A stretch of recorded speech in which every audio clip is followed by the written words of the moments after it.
There is a weight a wardrobe has, and a weight a coffin has, and the two are not the same. Aldous Fenn knew the difference in his hands long before he knew it in his head, and it was that knowing, not a shout, not a scream, not any grand alarm, that saved the youngest daughter of the House of Harrogate on the gray morning we came to call Removal Day. I was 19 that winter, and green as a spring hedge. My name is Ewan Tarr, and I had worn the red of the Royal Guard for exactly 41 days when the thing I am about to set down happened in front of me, close enough that I could have touched the corner of the trunk if I had reached out my hand. I did not reach out my hand. I stood the way I had been taught to stand, chin level, eyes forward. A rifle I had never fired at anyone against my shoulder, and I let an older and better man do the deciding. That is the only wise thing I did that morning. Everything else I got wrong, and I have had 30 years to be grateful that the man beside me got it right. Let me set the ground first, because you cannot understand what Aldous did unless you understand where we were standing, and how little a guardsman was supposed to weigh in the scales of a palace. The kingdom of Eldermore is an old kingdom, and the royal house of Harrogate is an old house, and the palace we guarded, men called it simply the palace, or Harrogate when they were feeling formal, was older than either the crown or the family, a great gray pile of towers and colonnades and inner courts that had swallowed dynasties whole and would swallow more. I served on what we called the carriage-court, the wide cobbled forecourt at the eastern face where the household's comings and goings were funneled. Deliveries, departures, the black lacquered carriages of the great, the plain drays of the tradesmen. It was not a glamorous post. The parade guards, the ones the crowds came to photograph at the front gates, stood there motionless watch in the sun and were painted into 1,000 memories. We of the carriage court stood in the wind that whipped between the two wings, checked manifests, and watched the true traffic of a royal house, which is far less romantic than the front of it, and far more revealing. King Alaric sat the throne of Eldermore, and had for 22 years. He was a good king, as kings go, which is to say he was better at ruling a country than at seeing what happened inside his own walls, a fault common to great men, who look always outward at the horizon and forget the floor beneath their boots. His first wife had been Queen Isolde, and she had been loved. I never met her. She died the year before I took the red. But you could not serve a month at Harrogate without learning what she had been to the household, because the servants spoke of her the way a man speaks of a warm hearth on the day it goes cold. She had known the name of every scullery girl. She had walked the corridors at night when a child was ill. She had given the house of Harrogate 3 children, and those 3 children were the axis on which that gray winter turned. The eldest was Crown Prince Rowan, near enough a grown man, away that season at the northern garrison learning the soldier's trade his father thought a future king should know. The second was Princess Alara, a young woman of quiet gravity who had, since her mother's death, taken on more of the mothering of the little ones than a princess is ever asked to. And then there were the little ones themselves, Isolde's 3 youngest, Prince Torrin, who was 11 and thought himself a captain of infantry, Prince Bram, who was 6 and thought himself a puppy, and between them, 9 years old that winter, the Princess Maelin. I must tell you about Maelin, because she is the whole reason for this account, and because a child in a story is too easily made into a small pale thing that events happen to, and she was not that. She was quick. She was the kind of quick that makes tutors sigh and guardsmen smile. She had her mother's dark eyes and a habit of asking questions that a grown man could not answer without thinking harder than he wanted to. She had befriended half the guard within a year of learning to walk, because she treated us not as furniture, which is how most of the household treated us, but as people who happened to be standing still. She knew our names. She knew Aldous Fenn's name best of all, and she called him the Tall One. And she had once, at the age of 7, informed him with great seriousness that his bearskin cap looked like an angry cat, a verdict he had accepted without a flicker and repeated to no one, though I heard it from 3 separate men within the week, which tells you what he really thought of it. That is the house as it stood in its light. Now I must set down its shadow, and the shadow had a name, and the name was Morwenna. Queen Consort Morwenna was the king's second wife. He had married her 2 years after Isolde's death, and the marriage had surprised the court, for she came from a lesser house and brought little to the crown but herself and 2 grown children of her own, Lord Cassius, her son, a smooth and handsome man of appetites, and Lady Verena, her daughter, who had her mother's beauty and, it was said, a colder heart to keep it in. The king, I think, had married Morwenna out of loneliness, which is the most human reason and the most dangerous one, for it makes a great man's judgment as soft as any widower's. And Morwenna had understood loneliness the way a good angler understands a river. She was clever. I will not pretend otherwise. The servants who hated her most granted her that. She was clever, and she was patient, and she wanted a thing that the arithmetic of blood would not give her. Her son Cassius stood nowhere near the throne, for between him and any crown stood Rowan, and Alara, and the 3 little ones of Isolde's line, and that is a long queue to stand behind when your mother has married a king and taught you to expect more than a lord's estate. Morwenna's hunger and Cassius's and Verena's were all pointed at the same thing, the closing of that distance. And a distance made of children is a distance that a patient, clever, cold-hearted woman might set herself to shorten. I did not know any of this on removal day. I want to be honest about that. At 19, I thought Queen Morwenna was merely a haughty woman who did not return a guardsman's salute, and I thought the tension I felt in the household that winter was the ordinary chill of a great house in mourning. It was Aldous who felt the rest of it, the way he felt the weight of the trunk through the hands, ahead of the head. Aldous Fenn was 51 years old that winter and had worn the red for 33 of them. He was tall, as the child had named him, and spare, with a face that looked as though it had been carved to save the sculptor the trouble of an expression.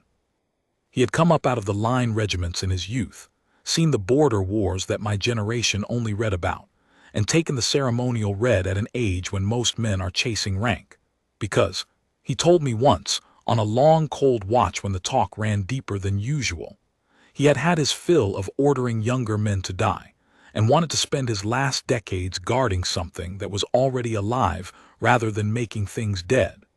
He was the steadiest man I have ever stood beside. In 41 days I had not seen him hurry, raise his voice, or guess. He observed and he waited, and when he moved as though he had rehearsed it in a former life. The men called him the corporal, though his true rank was something more senior and less pronounceable, because the corporal was what he answered to, and he never corrected them.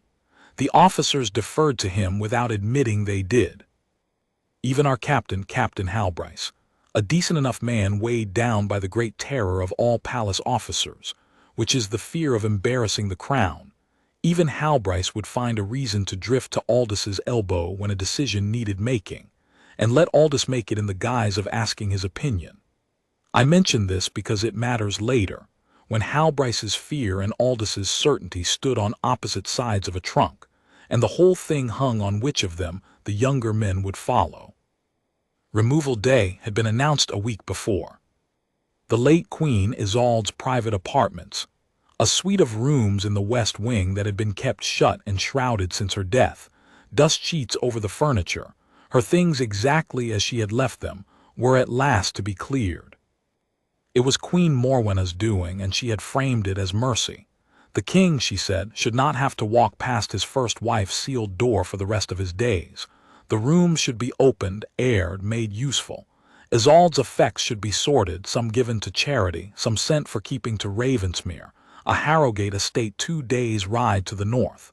The king had agreed. Of course he had agreed. It sounded like kindness, and it saved him a grief he did not want to face. And those are exactly the 2 things a clever woman offers a tired man when she wants his signature.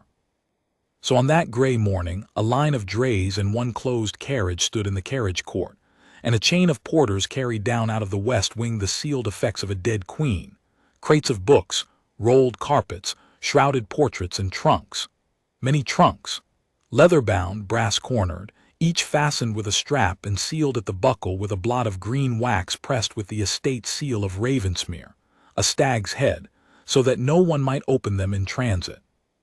The steward directing the work stood at the foot of the west wing stair with a manifest in his hand, checking off each item as it passed, and this steward's name was Doran Crail, and I will have more to say about him, none of it kind.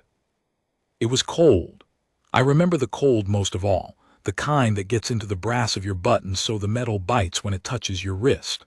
Aldous and I had the court gate, which meant that everything leaving the palace passed between us before it reached the open road. Our task was simple and dull, to see that what left matched what the manifest said left, and to see that no living soul departed the grounds who was not accounted for. It is a task designed for a day when nothing happens. Almost every day, nothing happens. The trunks came down through the morning, 2 porters to each, and each was heavy in the ordinary way of trunks full of a dead woman's life. Books and silver and folded linen have their honest weight, and a strong man grunts under them and swings them onto the dray and thinks nothing of it. I watched perhaps 20 pass. I was cold and bored and thinking, God forgive me, about my breakfast. Then the 21st trunk came down, and Aldous went still in a way that a still man should not be able to go stiller. And I felt the change in him the way you feel a draft when a door opens in another room. 4 porters carried this one, not 2. 4, 1 to each brass corner, and they carried it level. That was the thing. Though I did not understand yet that it was the thing, they carried it dead level, with the small shuffling care of men moving something they have been told not to jostle. A trunk of books does not need to be kept level. You can tip a trunk of books on its end and stack another atop it, and the books do not complain. These 4 men moved as though the trunk were full of water to the brim, or full of eggs, or full of something that must not be turned or shaken or set down hard. And it did not creak right. Every other trunk had ridden the porter's hands with the flat, dead swing of packed goods. This one rode with a different balance, a shifting balance, a weight that was not evenly stowed but gathered toward the middle and low, the way a load settles when it is a single dense thing and not 100 loose ones. Aldous watched it come across the court toward our gate. I watched him watch it. His face did not change, his face never changed, but I had learned in 41 days to read the man's stillness the way sailors read a flat sea, and the stillness had gone from the stillness of boredom to the stillness of a hunter who has heard a twig. Ewan, he said, very low, not moving his lips much, the 21st. Corporal, tell me what you see. I looked. I tried to see with his eyes. 4 men, I said. They're being careful. Careful of what? I did not have an answer. A trunk is a thing. You are not careful of a thing the way you are careful of, and there my thought stopped, because some door in the back of my own head had begun, dimly, to open, and I did not like the shape of what stood behind it. The porters brought the trunk to the dray nearest our gate and set it down, and even the setting down was wrong. They did not drop it the last inch as men do. They lowered it, crouching, the 4 of them together, until the brass feet met the boards without a sound. And when it was down, one of them, a young fellow new to me, with a nervous mouth, glanced back over his shoulder toward the west wing stair, quick and guilty, the way a man glances when he is doing a thing he has been paid not to think about. Steward Doran Crail came across the court then, manifest in hand, and I saw him check the trunk off with his pencil without looking at it, which is not how a careful steward works. A careful steward lays his hand on each item, reads its tag, marks it, moves on. Crail marked this one from 6 feet away and moved past it fast, and told the porters to get the strap tighter and get it aboard. Aldous stepped forward. 1 step, unhurried, into the path of the work, and the whole court seemed to feel it, the way a room feels it when a large, quiet man stands up. Steward Crail, he said, a word about this trunk. Crail turned. He was a soft, damp-looking man with clever eyes, and the eyes did a thing when they landed on Aldous, a flick, a calculation, a bracing. "The corporal," he said with a thin courtesy. "We're behind, I'm afraid. Her Majesty wants the carriage away before the road's ice. Is there a difficulty?" "There may be," Aldous said. "This trunk is carried level by 4 men and set down like a christening font. What's in it?" "The late Queen's effects, the same as the others." "The others rode to a trunk and were dropped the last inch like the goods they are. This one stowed wrong. It carries low and to the center. That's not linen." Aldous did not raise his voice at all. He simply laid the facts down one beside the other, the way he laid everything down, and let the arithmetic of them stand there in the cold air between the 2 men. "I'd like it opened." And that was the first mistake the morning made on the other side, because Doran Crail, who was a liar by trade, made the mistake all liars make when they are surprised.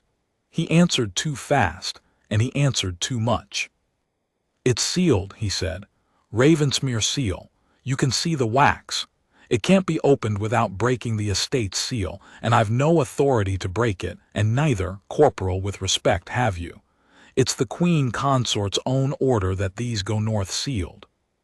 If you break that wax you'll answer to Her Majesty, and I'll not stand surety for you when you do." He had said in one breath 3 things a truthful man does not need to say: that it could not be opened, that Aldous had no authority, and that Aldous would answer to the Queen. He had reached for the crown's shadow to hide a trunk in it. And Aldous Fenn, who had spent 33 years learning exactly how much a crown's shadow could be made to cover, and exactly where its edges lay, looked at the sweating steward, and the level trunk and the guilty-mouthed porter, and I watched the certainty settle into him like the tide coming in over flat sand. He did not break the seal, not yet. He was too good for that.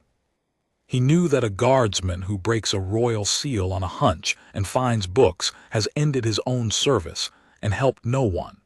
He needed one thing more, one fact that would turn a hunch into a duty, and he had the patience to wait the half-minute it would take to get it. "Then we'll wait for Her Majesty's authority," Aldous said mildly, "since it's her order. Ewan, run to the West Wing nursery and ask the under-nurse to confirm the children are all at their lessons. Compliments of the court gate. Go now." I did not understand the errand. I understood the word asterisk, now asterisk, and I went. And it is the small mercy of my life that I went fast, because the thing Aldous had guessed, and the thing I was about to confirm, was already halfway out the gate in a brass-cornered box, and there were only minutes left in which anyone in the world could still have saved the child inside it. The nursery lay at the top of a short back stair in the West Wing, 3 doors from the sealed apartments of the dead Queen. I know the geography of it by heart now, though that morning I ran it blind, my boots too loud on the stone, a guardsman running inside a palace where guardsmen are supposed only ever to walk. I remember thinking, as I ran, that I would be laughed at for it. That Aldous had sent me on a fool's errand to satisfy a fool's caution, and the men would rag me for weeks. I would have given anything in the years since for that to have been the truth. The nursery door stood open. That was the first wrong thing, for the nursery door was never left open in winter on account of the draft. Inside, the under-nurse, a stout kind woman named Betty's who had raised half the household, sat white-faced in a chair with a cloth pressed to her brow, and Prince Bram, all 6 years of him, standing at her knee patting her hand and asking if she was going to be sick again. Prince Torin was at the window. He turned when I came in, and there was something in the boy's face that was too old for 11, a knowing fear that he was trying to hold in a soldierly way, because he thought that was what men did. "Where is the Princess Malin?" I said. I meant to say it calmly. It did not come out calmly. "That's what I've been asking," said Torin, and his voice cracked in the middle of it, and he hated that it cracked. I could see him hate it. "Lady Verena came for her. She said there was a surprise. She said Malin was to come and not tell, that it was a game, and she took her out by the back, and Nurse Betty's tried to go too, and she was given a cup of something warm, and now she's poorly, and Malin's not come back, and nobody will tell me anything." All of it in one breath, the dam of a brave boy's patience breaking. That was, I don't know, a long while. Ewan, where is she? I have been asked since why I did not question the child further, gather the details, do the careful thing. I will tell you the truth, because I already knew. The door opening in the back of my head at the court gate had opened all the way now, and what stood behind it was a level trunk carried by 4 men and set down like a font, and a steward's pencil ticking off a box he would not look at, and a dead queen's sealed apartment's 3 doors from an emptied nursery, and I did not need one more fact. I needed to be back at the gate, and I needed to already be there, and I was not, and the distance between where I stood and where the trunk stood was the longest distance of my life. Stay here, I told Torin. Bar the door, keep your brother by you. Don't open for anyone but a red coat you know by name. And I ran back the way I had come, faster. So fast I took the last 4 steps of the back stair in one jump and near broke my ankle on the landing, and burst out into the gray cold of the carriage court, shouting a thing I do not remember choosing to shout. Corporal, the princess is gone from the nursery. Malin, she's gone. I need you to see the court as it was in that instant, because everything that mattered happened in the space of 100 heartbeats, and I have laid every one of them out in my memory 1,000 times since. The closed carriage stood ready, its door open, its driver up on the box with the reins gathered. The porters had the 21st trunk half lifted onto the dray beside it. Steward Doran Crail stood by with his manifest, and Aldous Fenn stood where I had left him, in the trunk's path, unmoved. But at my shout I saw his hand leave his side and settle, flat and certain, on the lid of the trunk the porters held, and I saw the porters feel that hand and stop, because there is a particular authority in a still man's palm laid flat on a thing, and they were only porters, and they stopped. And into the court, at the very same moment, sweeping down the west wing steps with her skirts caught up in one hand and Lady Verena a pace behind her, came Queen Consort Morwenna. I had seen the Queen Consort perhaps a dozen times in my 41 days, always at a distance, always gliding, always with the smooth, cold surface of a woman who has never in her life had to hurry. She was not gliding now. She came down those steps fast, and though she gathered the smoothness back around herself before she reached the level of the court, I had seen the crack in it, the flash of a woman moving to stop something, and I have wondered ever since whether it was my shout that brought her, whether some watcher at a window had run to tell her that a guardsman had laid his hand on the trunk, or whether she had simply meant all along to be there at the gate to wave her stepdaughter's coffin. I will not soften the word. That is what it was meant to become, out into the safe anonymity of the northern road. What is this? Her voice carried across the court without seeming to be raised, a trick of pitch that great ladies learn. Why has the loading stopped? Crail, I gave orders the carriage was to be away by the half-hour. Majesty, Crail bowed, damp with relief at the sight of her. The court gate detains us. The corporal wishes to open a sealed trunk. I told him he had no authority to break the Ravensmere seal, but— He has none, said Morwenna, and she turned the full weight of her attention on Aldous for the first time, and I watched a woman who was used to that attention flattening men discover that it did not flatten this one. Guardsman, you will take your hand off that trunk. It carries the effects of the late Queen, sealed by my order for the journey to Ravensmere. You have no leave to touch it and every reason to fear what follows if you do. Stand aside. It was, I understood later, a very well-built sentence. It named her authority, it named the seal, it named the fear, and it gave the order, all in the register of a woman who has never once been refused and does not conceive that she might be. Every man in that court felt the pull of it. I felt it myself, and I knew what was in the trunk. I felt the old deep tug of the trained animal that wants to obey the crown, that has been made to want to obey the crown, and I understood in that moment why they dress us and drill us and teach us that the order of the royal house is the shape of the world, because a household runs on that obedience, and 99 times of 100 the obedience is right, and it takes a rare and terrible thing to make it wrong.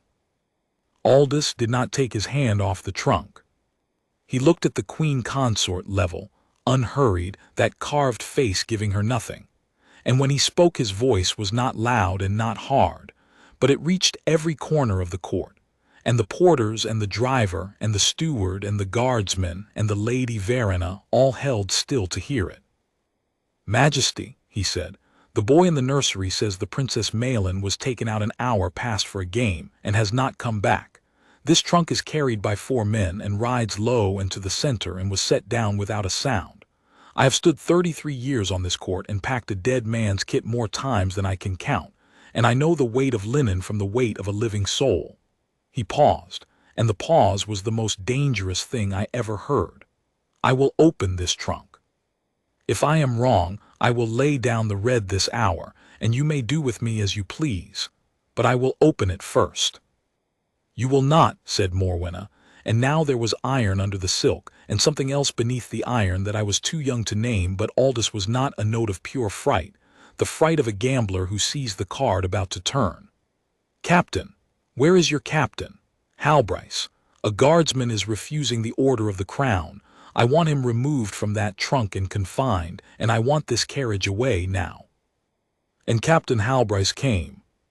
He came out of the guardroom door at a half-run, buttoning his collar, a decent frightened man walking into the exact nightmare that every palace officer prays his whole career to avoid. His own crown giving one order and his own best man refusing it, in front of servants, in the open court, with a scene building that would be whispered through the palace by nightfall whatever he did. I watched Halbryce's eyes go from the Queen Consort's white face to Aldous' flat hand on the lid to the guilty porters to me, panting and wild-eyed by the gate, and I watched him do the sum that officers do, the sum whose top line is always what will embarrass the crown least asterisk, and I watched him get it, for one terrible moment, wrong. "Corporal Fenn," he said, and his voice shook and he made it stop shaking by force. "Her Majesty has given an order. Take your hand off the trunk. We will sort the matter of the princess by other means. We will search the nursery, the grounds, but you cannot break a royal seal on the word of a frightened child. Step back. That is an order from your captain." There are moments in a man's life when everything he is gets weighed on a scale in the space of a breath, and Aldous Fenn had come to his. On one side lay 33 years of discipline, the whole architecture of his life, the crown's order, the captain's order, the seal, the rule that a guardsman does not decide but obeys, the certainty that if he was wrong he would end not only his service but his name. On the other side lay a hunch, a weight in the hands, a boy's cracked voice, the word of a 9-year-old about an angry cat.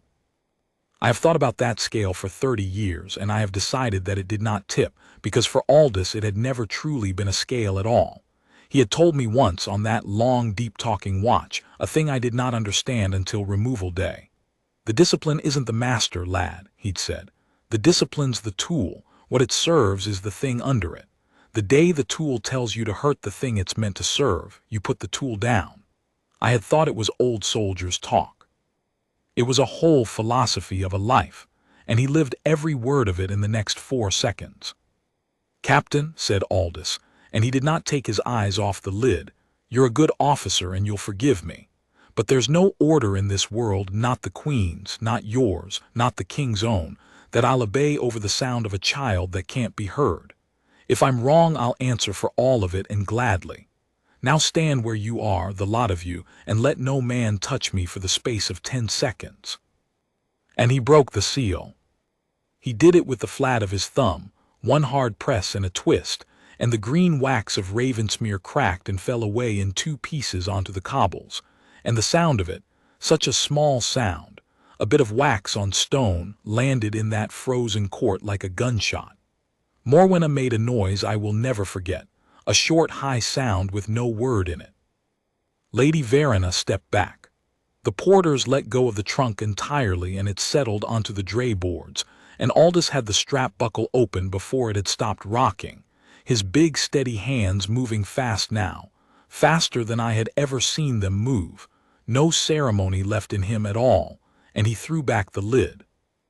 I was 3 paces off, coming up at a run, and I saw over his shoulder into the trunk, and I will tell you exactly what was there, no more and no less, because the truth of it is gentler than the fear of it, and the fear had been very great. The Princess Malin lay curled on her side on a folded quilt that someone had, at least, thought to line the bottom with. She had her knees drawn up and one arm crooked under her cheek, and she was blinking up at the sudden gray daylight with her mother's dark eyes gone wide and dazed, and her hair was mussed, and there was a crease on her cheek from the quilt seam. That was all. That is the whole of it. She had been coaxed in with the promise of a game and a surprise, told to be very quiet and very still because that was the rule of the game, and being a child who trusted the grown woman who had led her by the hand, she had done as she was told and had grown drowsy in the warm dark and dozed, the way a tired child will doze anywhere, and she was frightened now, and stiff, and crossed the way a woken child is cross, but she was not hurt. She was not hurt. I have to write it more than once because the whole household needed to hear it more than once that day, and because for a long moment none of us breathed while we waited to know it. Aldous Fenn went down on one knee on the cold stone beside the dray, and the carved face that never changed had changed at last. I saw it. I was close enough. I saw the thing that 33 years of discipline had been the tool to protect, and he put his 2 big hands into the trunk as gently as a man lifts water, and he did not snatch her or haul her. He slid his hands under her and gathered her up out of the box and against his chest in one slow, careful motion. And he lifted her into the light. "There now," he said, just that at first. "There now, I have you, you're out. It's done, it's over, you're out in the air. There now." Malin blinked at him. She was still half in the fog of sleep, still inside the game, not yet understanding that the game had been a terrible thing. "The tall one," she said, in a small, croaky voice, and put her face against the red wool of his shoulder as naturally as if he had been carrying her in from the garden, "is the surprise now.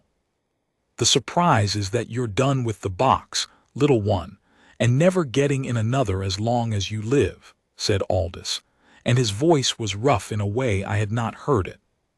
He stood with her held up against him, and he pulled the edge of his own long guard's cloak around her, because the morning was bitter, and she had come out of the warm dark into the cold, and he turned his back on the trunk, and the carriage and the whole machinery of the thing, so that the first sight her clearing eyes fell on was not the box she'd been carried in, but the ordinary gray sky over the ordinary palace roofs. That was Aldous. In the middle of everything, he thought to turn her away from the box. "I want nurse," said Malin, waking further, and the wobble came into her voice as the fog cleared and the wrongness of it began to reach her. "I want a Lara. Where's Torin?"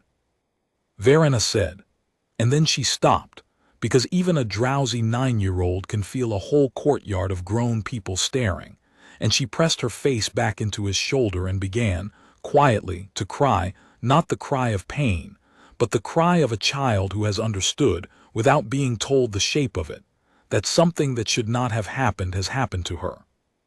"You'll have all 3 of them within the minute," Aldous said against her hair, "and a hot drink and your own hearth, and I'll stand at the door of it myself. You did nothing wrong, do you hear me? Not one thing. You were a good girl and you did as you were told, and none of this is yours to carry. It's ours. Ewan," and here his voice snapped back to the command I knew, without losing the gentleness underneath it, 2 things at once that I would not have thought a voice could hold.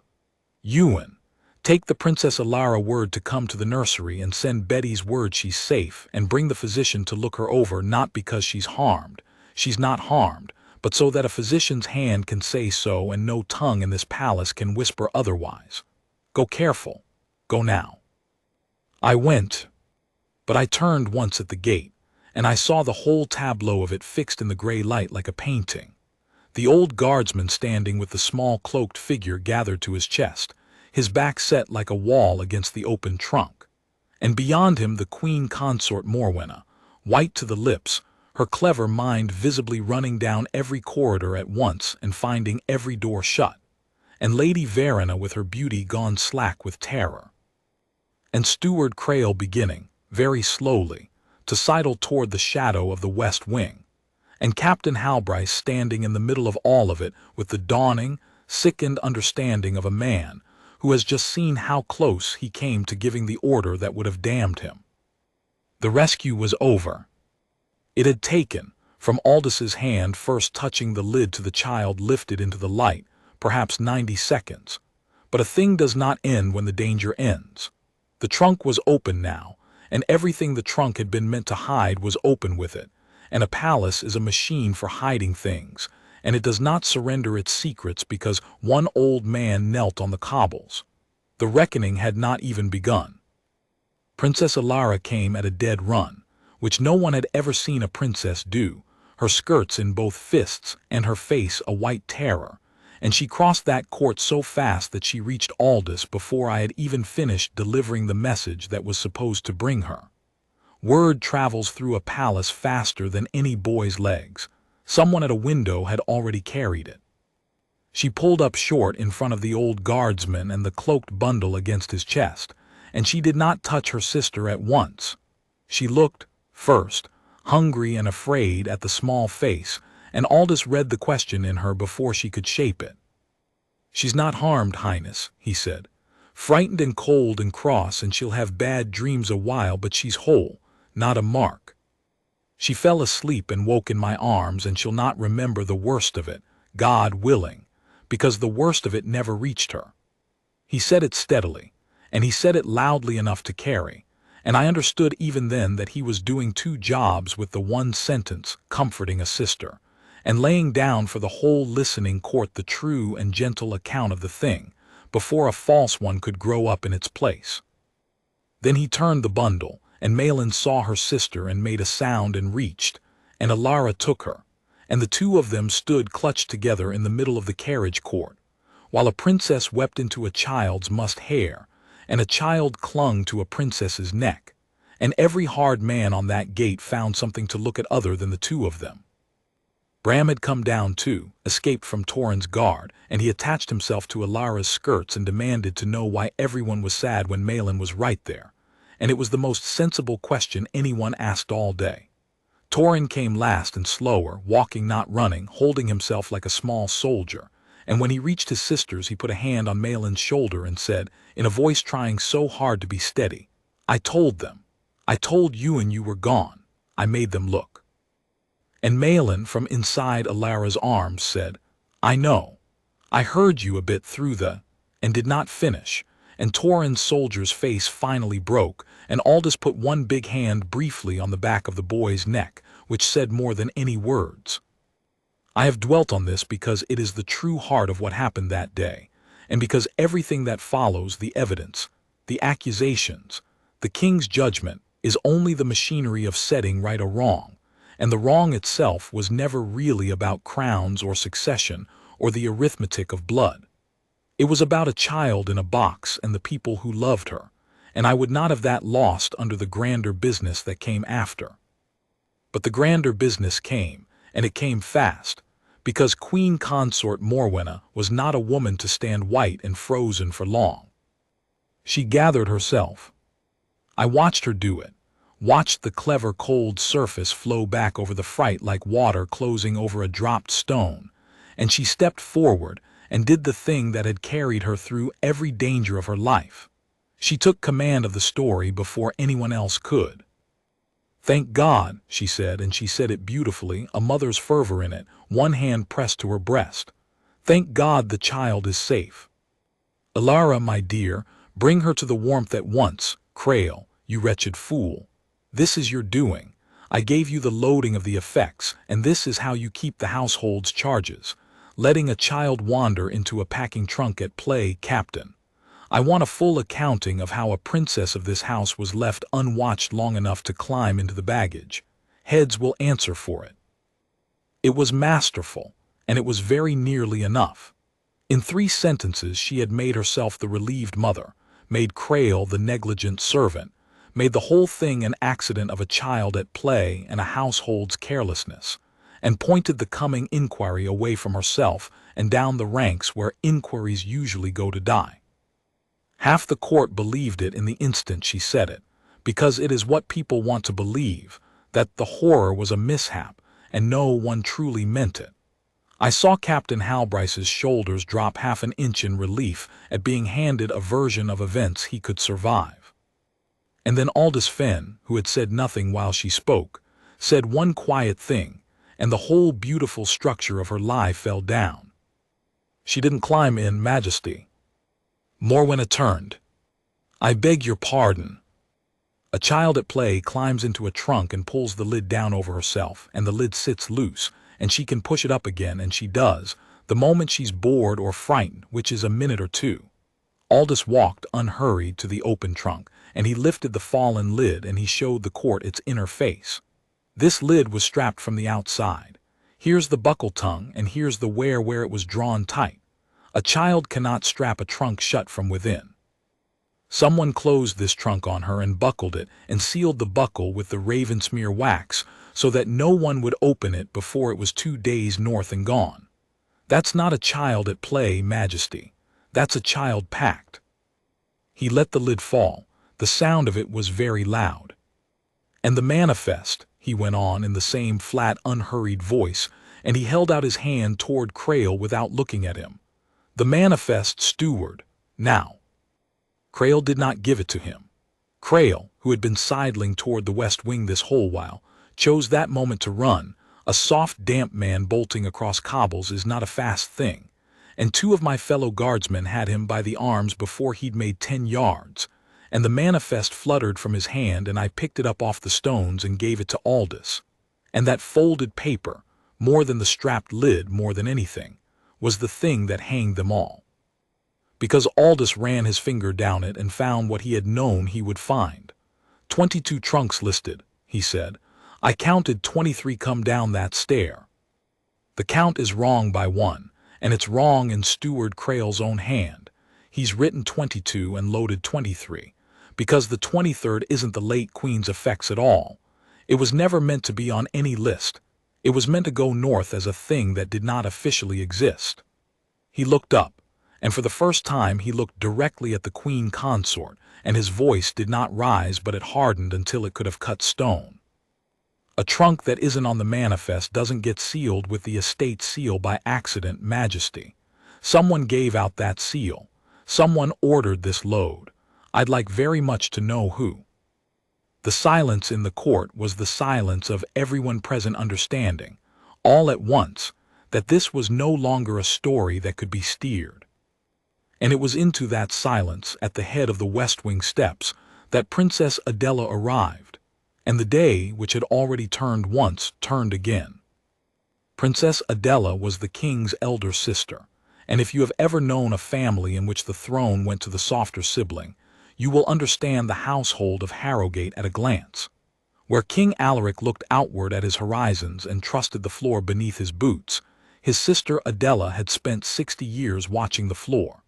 She had never married, never wanted the crown, never let anyone forget that she could have carried it better than most who did. She kept apartments in the North Range, kept her own small staff of the fiercely loyal, and kept, it was whispered, a very long memory. The household half feared her and wholly trusted her, which is the rarest reputation a royal can have.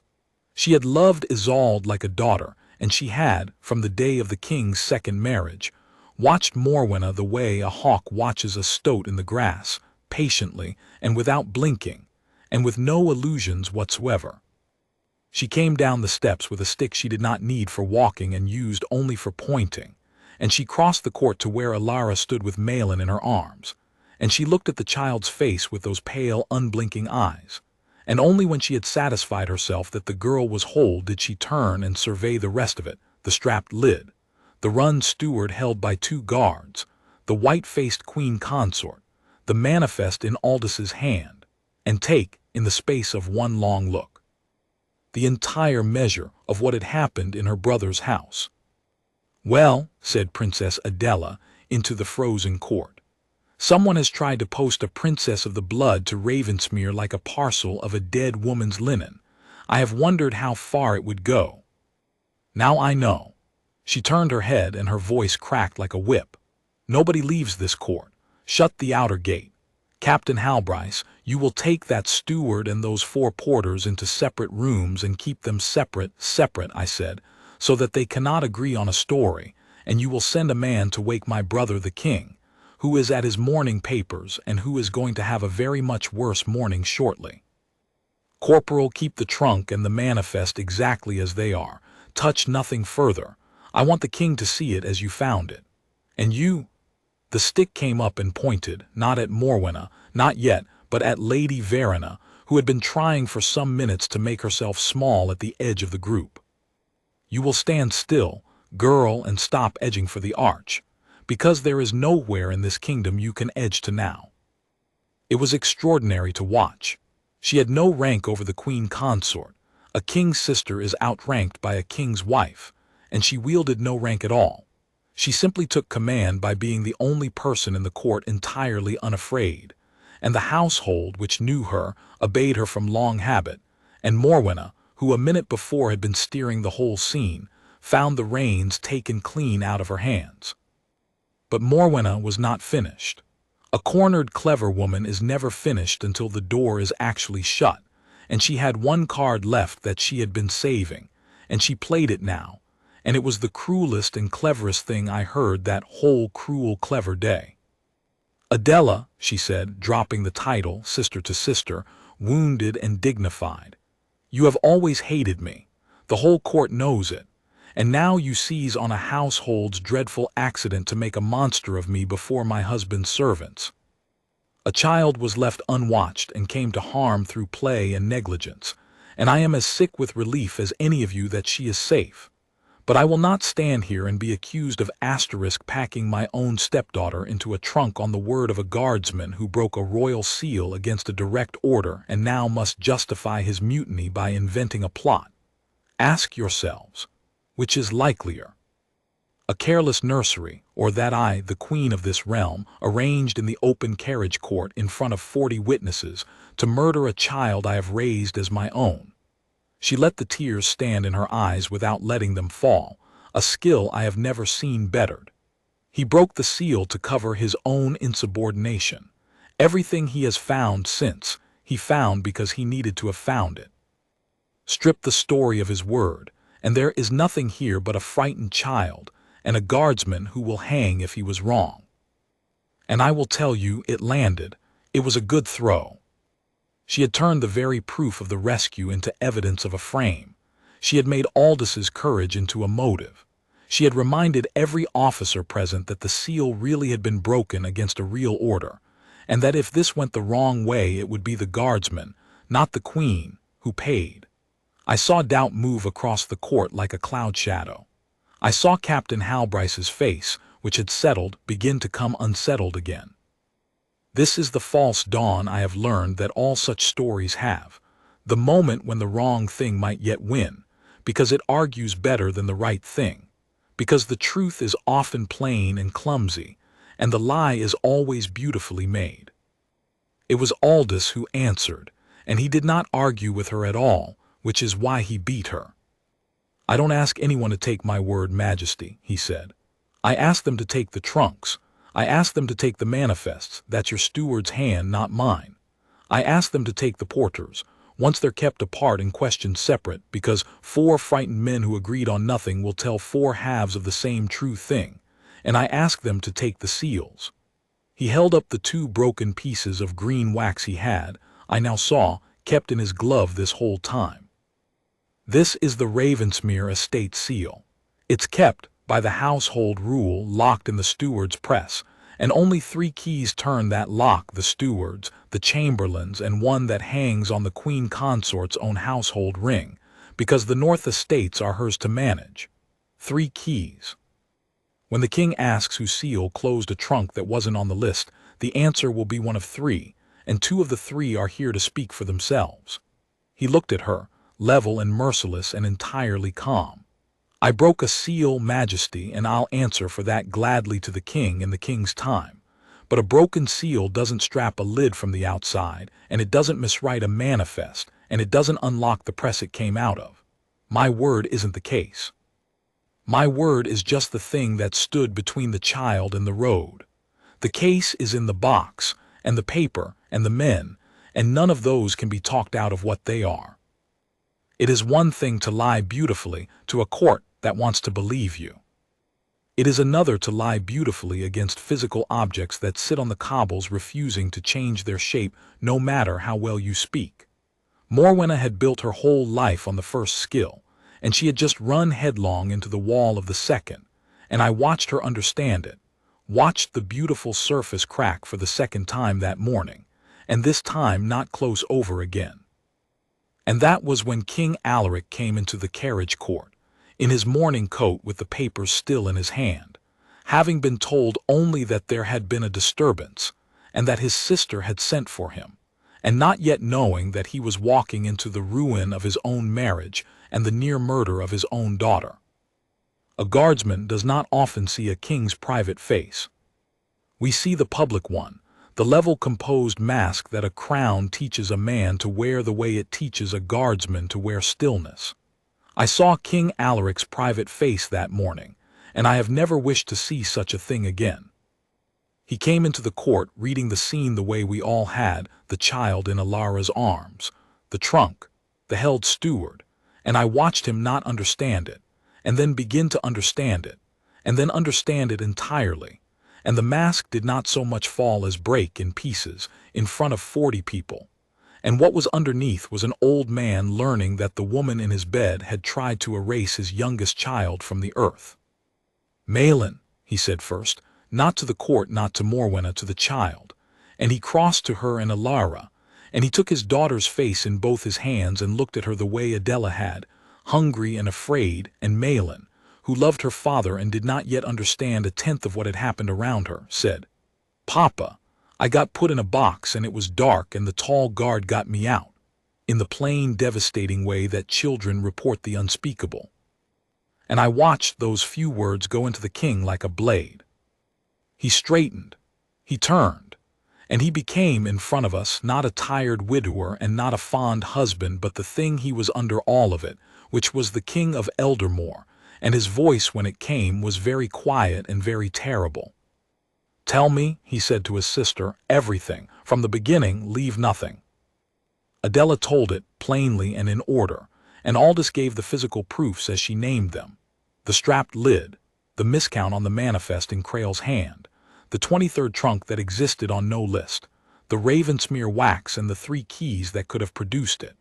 And the king listened to all of it with a stillness that I, a guardsman trained in stillness, found frightening, because it was the stillness of a man holding a very great violence on a very short chain.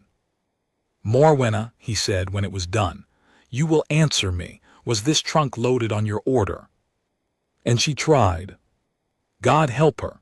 She tried the beautiful lie one more time, the careless nursery, the guardsman's frame, the sister's old hatred, but a lie that had swayed a court of servants had no power at all against a husband who had just heard his daughter say, "I got put in a box asterisk," and Alaric cut through it with 4 words. "Bring me the steward." They brought Doran Crail, and here the thing came apart the way these things always come apart in the end, not in one grand confession, but in the small signs of frightened men, each trying to be the one who saved himself. Crail had had 10 minutes alone in a locked room with the knowledge that he was going to hang, and a soft, clever man alone with that knowledge does his sums quickly. He came into the king's presence already broken, already calculating, and when the king said, "You loaded a trunk that was not on your own list. You will tell me who ordered it, and you will tell me now, and the whole truth of it may be the difference between exile and the rope." Crail did not hesitate for even a breath. "The Queen Consort, Majesty." He said it fast before he could lose his nerve, the words tumbling. "It was all Her Majesty's order. I only did as I was bid, I swear before God.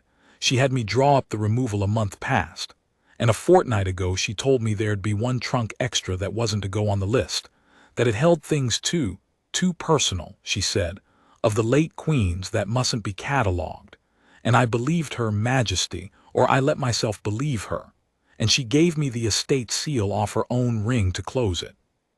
And Lord Cassius arranged the carriage and the men to meet it at Ravensmere and take it on from there, On north, to the coast, he said, and I never knew, Majesty, I swear I never knew there'd be a child in it, not till. And here the man had the grace, at least, to falter. Not till I saw how the porters carried it. And then I was afraid, and I told myself it wasn't my place to ask, and I marked it off, and I would have let it go, and I will carry that to my grave. He was weeping now, ugly and honest.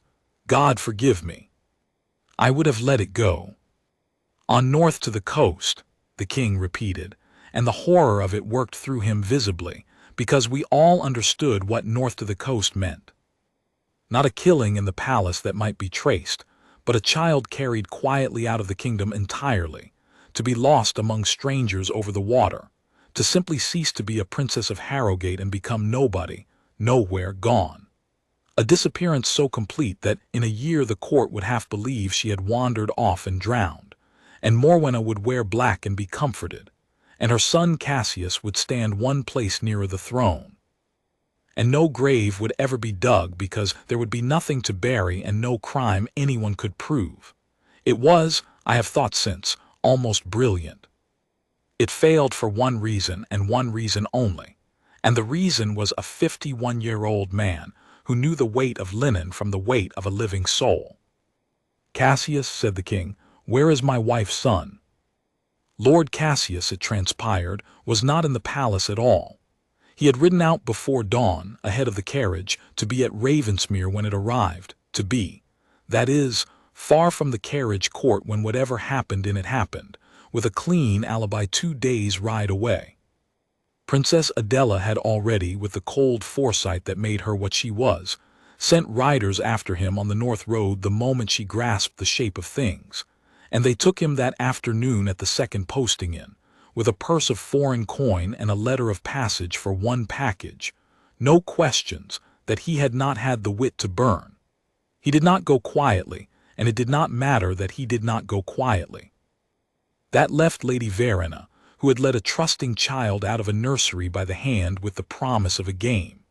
And Verena, unlike her brother, was there in the court, and had heard Creel's confession, and had watched her mother's beautiful lies die one after another against the objects on the cobbles, and something in the girl, I will grant her this one thing, could not hold. When the king's terrible quiet gaze came around to her, she did not try the lie. She looked at Malin in her sister's arms, and whatever was left of a conscience in her broke through, and she said, in a voice I could barely hear, she held my hand the whole way down the stairs. She trusted me. She asked if the surprise was a puppy.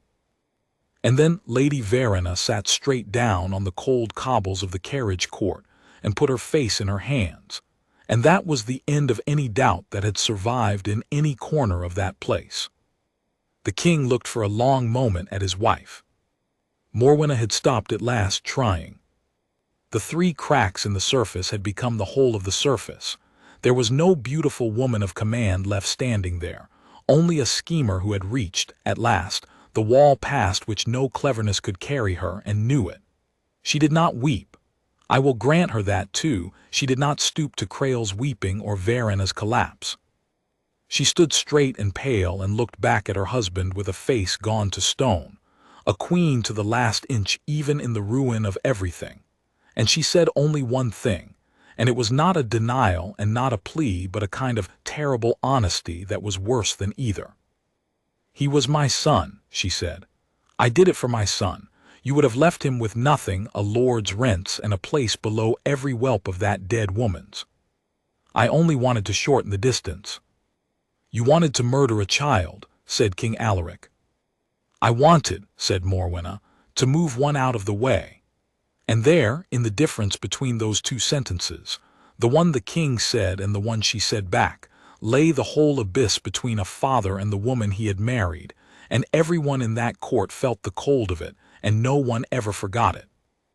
The king turned away from her as though the turning cost him the last of his strength. Take her, he said, to no one and to everyone. Take her from my sight and keep her close, and let no harm come to her before the law has her, because I will not have it said that this house answered a crime with a crime. And the guards took the Queen Consort of Eldermore by the arms, gently, correctly, exactly as ordered, and led her away across the carriage court, and the beautiful cold surface never cracked again, but it never needed to, because there was nothing left beneath it to protect.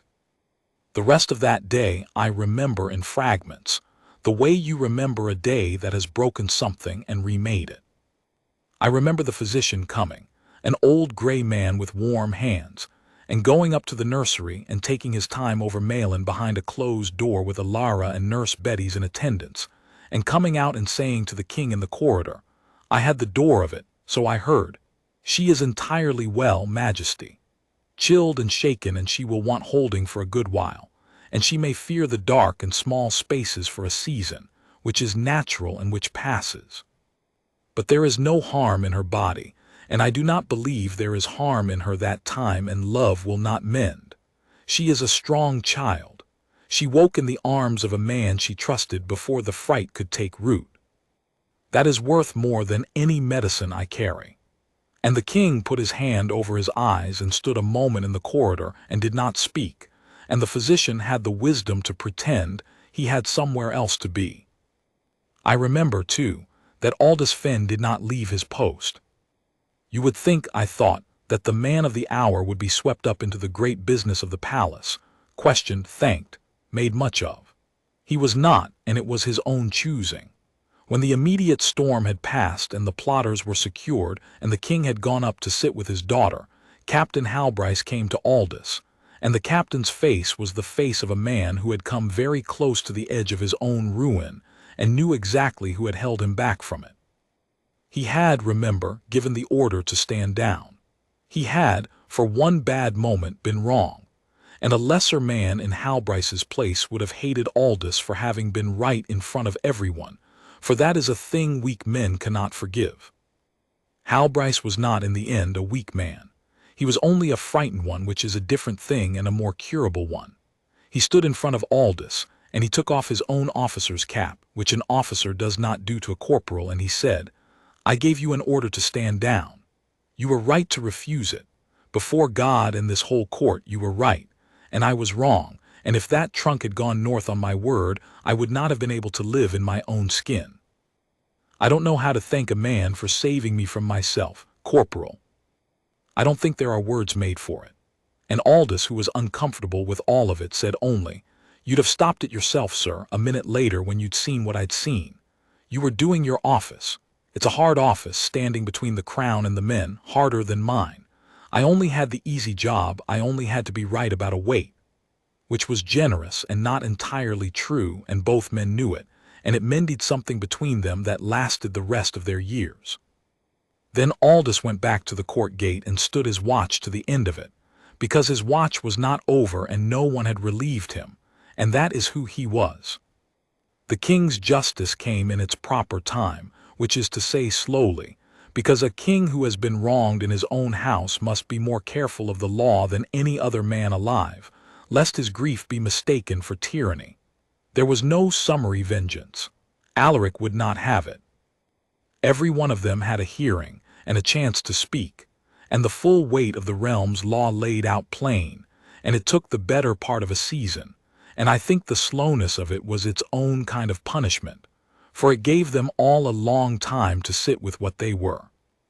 Steward Doran Crail, who had confessed at once, and whose confession had cracked the whole thing open, was stripped of his office and his pension and put out of the kingdom, exiled to live small and poor and nameless in a far province, spared the rope, as the king had half promised, because his early truth had served the child's cause, and because a man who is afraid and weak is not the same as a man who is cold and willing, though he had done a wicked thing in his fear. I do not know what became of him. I hope he found in his smallness some peace, and I hope he never slept an easy night, and I am aware those two hopes do not sit well together, and I have made my peace with holding them both. Lord Cassius, taken on the North Road with foreign coin and a letter of passage for one package, no questions, did not confess and did not repent, and did not to the end seem to understand that he had done anything but be unlucky. He had arranged the carriage, the men, the ship at the coast, the whole cold machinery of a child's disappearance, all from a careful distance so that no hand of his would show. The law showed it anyway. He was stripped of his title and his lands and his liberty, and he spent the remainder of his years in a fortress in the eastern hills that the realm kept for men too dangerous to free and too highborn to hang. And I am told he grew bitter and gray there and blamed everyone but himself, which is the only ending such a man ever writes for himself. Lady Verena, who had led the child down the stairs, and who had also at the last been the one whose breaking gave the truth its final push, was judged more gently, and there was argument about whether she deserved it. She had done a monstrous thing, and she had also been, everyone agreed, the least willing of them, a daughter carried along in her mother's current who found at the last moment a bottom to how far she would go. The king, who might have crushed her, chose instead to send her to a house of quiet women in the far south, an order that took in the broken and the penitent and asked of them a life of work and silence and no return to the world. Whether that was mercy or a longer punishment, I have never been able to decide. Years later, I am told, she wrote a letter to the Princess Malin, grown by then, asking nothing, offering no excuse, only saying that she had thought of the girl's trust every day of her life and would to the end of it. I do not know if Malin ever answered. That was hers to decide, and she was not a person who owed anyone an answer, least of all that one. And Queen Consort Morwenna. The realm had no gentle place to put her and no comfortable law to hang her by, for she had been careful and clever and had touched the trunk with none of her own fingers, and a lesser prosecution might have failed to reach her at all. But she had said, in front of 40 witnesses in the carriage-court, I did it for my son, and I wanted to move one out of the way, and those words, spoken in her pride, were the rope she hanged her own case with, for no innocent woman says them. Her marriage to the king was dissolved by every law the realm possessed. She was stripped of the title of Queen Consort, of her honors, her household, her northern estates, her seal, her ring, everything the crown had given her, until she was again only what she had been before Alaric's loneliness raised her, a woman of a lesser house, and now a disgraced one. And she was confined for the rest of her natural life to a single remote holding in the cold north of the kingdom, watched always, permitted no letters, permitted no return, permitted nothing but the long company of her own cold cleverness with nothing left to be clever about. The king never spoke her name again. Not once, in all the years I served him after.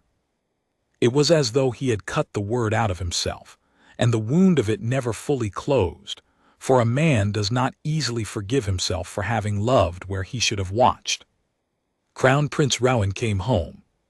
He rode down from the northern garrison the moment the fast rider reached him, 2 days hard through winter roads, and he came into the palace gray and unshaven and terrible, a young man learning that while he was away playing at soldiers his little sister had nearly been carried off into nothing. I was on the gate when he arrived, and I have never seen a man dismount a blown horse so fast.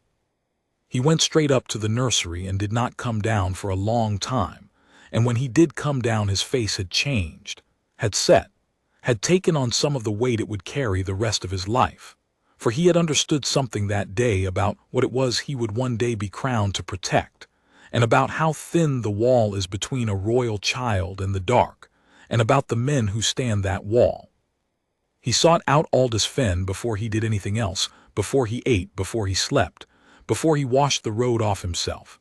And I do not know all of what passed between the crown prince and the old corporal, for they spoke apart, but I saw the end of it, which was Rowan taking Aldous' hand in both of his and holding it, and Aldous, for once in his life, letting a thing be done to him that he could not have stopped and did not try to. There was talk afterward of a great honor for Aldous, a decoration, a promotion, a grant of land, a captaincy, a place at the king's own person. And the king offered it, all of it, in full court, in the way that kings reward the men who save their houses. And I was there, and I saw Aldous Fen refuse it, and it was the most Aldous thing I ever saw him do. Majesty, he said, standing very straight in the red he had worn 33 years, I'm grateful past saying, But I didn't do a captain's work that morning, and I'd make a poor captain and a worse landlord. I did a guardsman's work. I stood a post, and I minded what came past it, and I did the thing the post is for. If you'd honor me, Majesty, let me keep the post. Let me stand the court gate as long as my legs will hold me there. That's the only reward I know how to want. And the king, who understood him, did not insist, though there was a wetness in the old king's eyes as he said, "Then keep it, corporal, with the thanks of a father, which outlasts the thanks of a king." And the king added one thing more, that the gate Aldous stood should be known, from that day, as the Fen Gate, so that as long as the palace stood there would be a door in it named for the day a guardsman was right and would not be moved. It is called the Fen Gate still. I have stood it myself in my later years and taught young men its name, and watched them not understand it, the way I did not understand it once. But the honor that mattered, the one Aldous would have crossed the kingdom for, and would have died before admitting he wanted, did not come from the king at all. It came a week after removal day, on an ordinary gray afternoon, when the palace had begun the slow work of pretending to be ordinary again. Aldous was on the court gate, at his post, motionless, chin level, eyes forward, the immaculate statue of discipline the whole thing had started as. And down the west wing steps and across the cobbles, escaping her nurse and her sister, and the whole anxious cloud of care that had surrounded her for 7 days, came the Princess Maelin, running, in the way of a child who has decided something and will not be stopped, straight across the carriage-court to the foot of the gate where the tall guard stood. She stopped in front of him.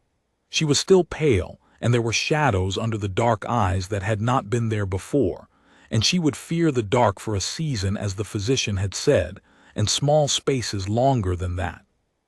But she looked up the great height of him, up past the metals and the brass and the red wool to the carved face under the bearskin that the whole court believed could not change. And she said, "I was on the gate beside him. I heard every word," she said.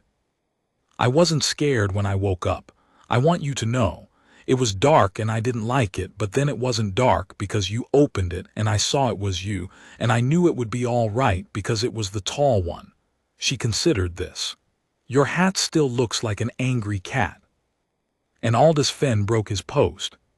He went down on one knee on the cold stone of the carriage-court, in full view of anyone who cared to look, the discipline of 33 years set gently down like the tool he had always said it was, and he was on a level with her, and he said, in a voice I had to strain to hear, "Then I'll tell you a secret, little one, to keep for the angry cat.